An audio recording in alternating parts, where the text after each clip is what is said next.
So you love your Scarlett 2x2, but not so much the colour. Let's fix that.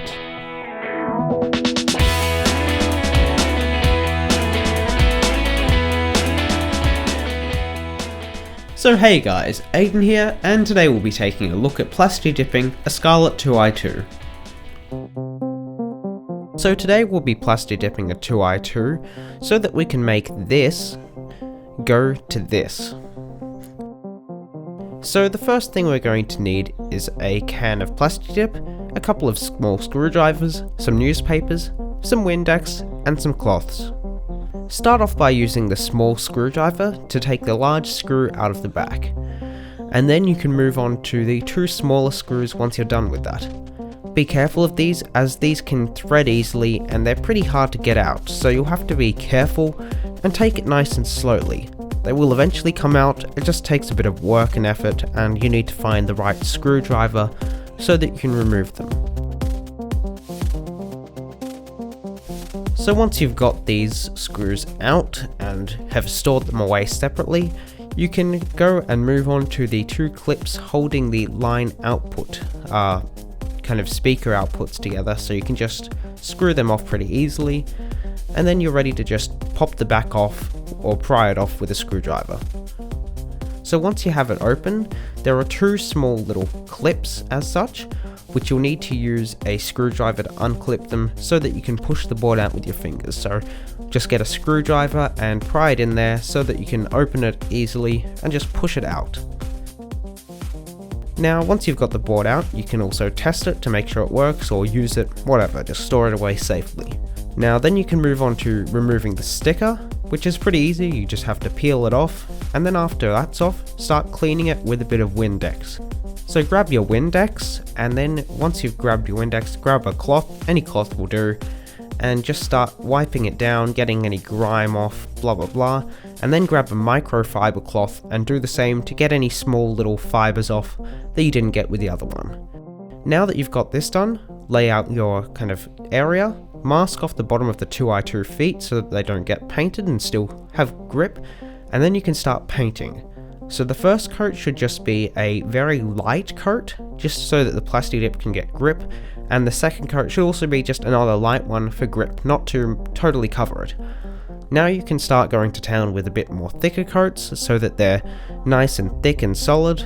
And once you've done these coats, so just go over maybe another at least 2 times, so you should have a total of 4 coats minimum, or you can go over to even 4, 6, 8, however many coats you deem necessary.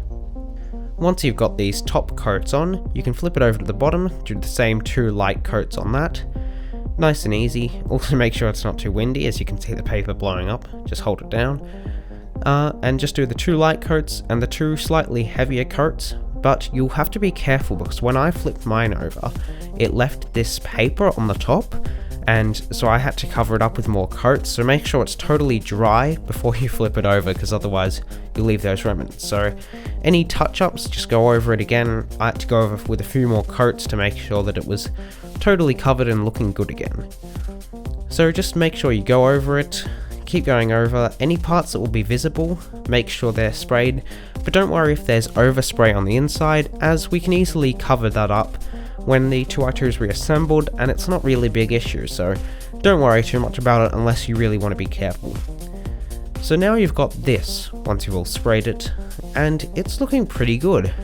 Any overspray or any little bits and bobs that you didn't find were quite right, just go over again with a spray can. As you can see on the bottom, there were some parts here which weren't perfect, but it's on the bottom, so who cares. Now, moving on to this, slide it in. It's pretty simple, you just have to slide it back in, pop it back into place, and then grab your screws and screwdrivers and the back part of the 2x2, and simply slide that back on, and then screw everything back on, screw all the screws back in, and that's pretty much it for this section. It's pretty easy reassembly, nothing too hard about that. Now as you can see, the back isn't perfect for mine. There's not a perfect spray covering, but I didn't deem it necessary to redo that, as it's at the back, it's not going to be seen very often, so that's alright. So this is the final result.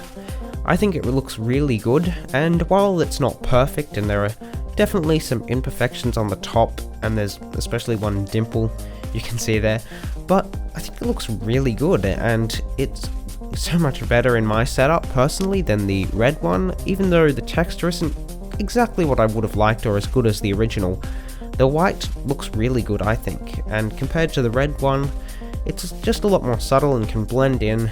And while you do lose that Focusrite logo, I didn't find that's a big issue to me, but it looks really good, I think. Now, this is all personal preference, but I think it turned out great, and I'm super happy with the result. So thanks for watching, everyone. If you liked the video, then like it, dislike if you didn't, and subscribe if you want to see more content from me and help support me. I'll be having reviews of the Logitech G602 coming out, as well as a build tour of my PC. So if you have any questions, hit me up on Twitter. Otherwise, I'll see you guys in the next one.